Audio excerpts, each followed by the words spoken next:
Hey guys, Mr. J here, welcome. So to this video, I'm going to show you guys the simplest trick that you can use to increase your player damage on all classes as a free-to-play player, or if you're a returning player, this knowledge would be good for you here.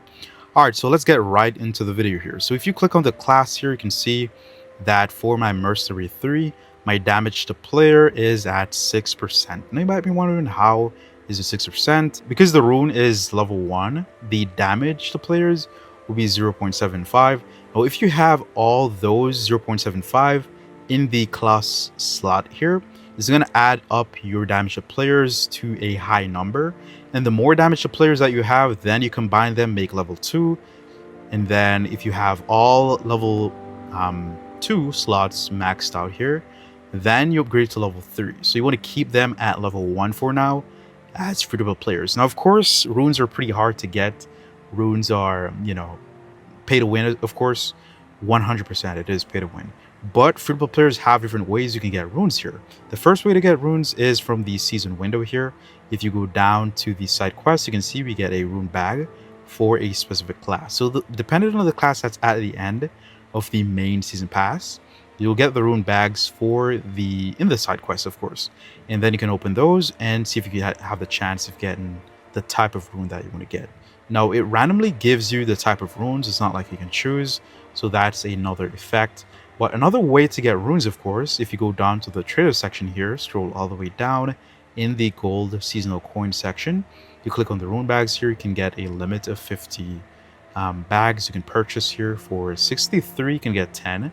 So if you purchase 5 more of that, right, 5 more stacks of 10, then you'll of course have 50. Alright, so another thing to note as well, you do not want to stack your player damage to players early. If you stack your damage to player early here, like I did, so I have a level 4 damage to player rune here. It's at level 4 because I stacked a bunch of level 1s, level 2, level 3s, then get level 4. It's a complete waste of rune to damage a player. A lot of pro players know this, but not a lot of players in the game know this. So this is a really good thing to know. Do not stack it. That's a big mistake I made. And you can see my damage to player here is 3.25, right? Now, this is a disadvantage, right? As I said, because I could have stacked up all those level 1 damage to players, and then I could have just spread them out in the slot here, and I'll probably have over 12 damage to player, 12% damage to player, of course. And you can see as well right over this section here, I have a level 3. So it's a big mistake that I did make here. If I know this a couple of months back, I would have a lot of classes at a high damage to player. So all players do this trick right here, and you'll get damage to player. Now I have other tips as well in regards to increasing your damage to player, so stay tuned. Alright, so the next way to increase your damage to player is by mounts. So mounts, they have special skills that you can have equipped on the mount, or get on the mount or keep on the mount, and then you can use those to accumulate damage as well. So if you can see here on this right here, for example, the warrior temper, so heavy melee weapons deal +7 damage. So that added on, for example, if you're using Thrasher, if you're using Valkyries, if you're using Berserk, if you have this skill equipped on your mount, that's an extra 7% damage, right? And that will be dealt to player and monsters as well. So that's going to be good. You also have damage with staff. You have special skills as well that have you reduce the player's armor. For example, with the Fire's Breath, this is pay to win. So you can still get it if you get the Pink Wyvern from a seasonal chest. If you have the Pink Wyvern, go ahead and use the Spirit Mount, and then you can use that mount to get the legendary dice ability, and you have a chance of getting this legendary skill only if you get the pink mount from the seasonal chest. The only way to get spirit mounts is from special events and stuff, right? But if you continue to see here that I have, well, this would be damage to, this is PvE, and you can see this one is good right here. Damage to dagger, dagger damage +7%. So this is for any dagger class, for example, Nosferatu, Rogue, Bandit, whatever dagger class that you're using. If you equip this skill, then you'll get a plus damage to your weapon. So that's an extra damage here.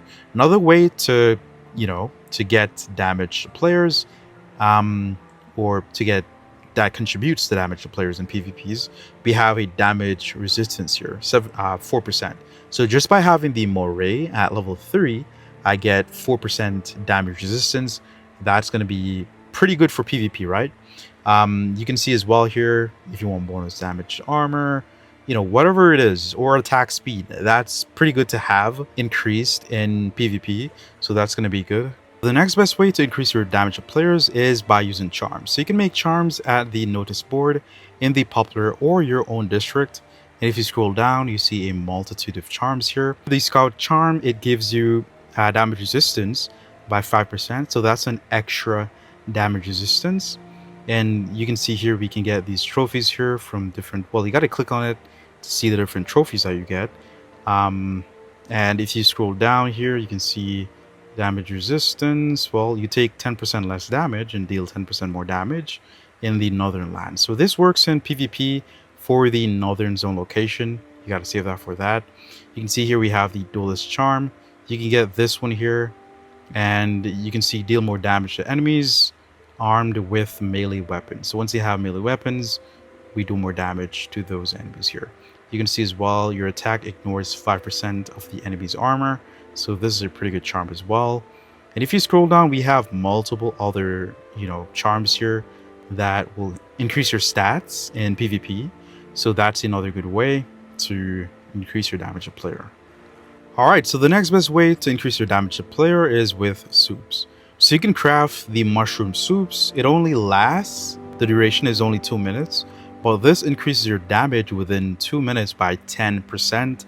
So that's pretty good. Also, you'll need primrose to increase your armor.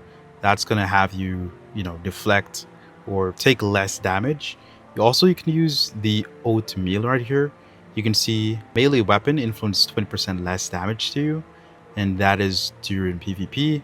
And the effect lasts after the character's death. So if you die, the effect will still be in effect. Alright, so you can see here we also have fish hot sauce. This event has passed, so it might come back in the future, of course, and then we can make more of this here. But the hot sauce, you increase your attack speed by 10%, movement speed as well by 10% as well. Of course, elixirs help as well. For example, this only works during Odin's, which Odin's a PvE location, but consider rock and forest location, which you'll be PvPing. You'll get 10% more damage in those zones. You can also see here you do need berserk pot as well. That will increase your damage by 20%. You can also upgrade your berserk pot right here by getting the fish ingredients here. You can also get the elven blood from the south zone location. Also get more of the blood mushroom. In this here, once you drink the fury potion, it increases your damage dealt by 20%, but it also increases the damage you take by 5%. So you get a 20% boost, but you also will be open to receiving 5% more damage. And of course, you can get bonus damage to player with the armor that you're using. For example, the Betrayer set has damage to player increase, which is pretty good. Let me show you here. So the medium Betrayer set, you see right here, bonus damage to players 10%. So using the Betrayer's set, it does give you damage to player. If you're using the medium one, if you're using a heavy one, though, it gives you damage resistance. You just gotta click on the armor, you'll see what buffs it gives you. But yes, damage to players can also be increased with the type of armor you're using.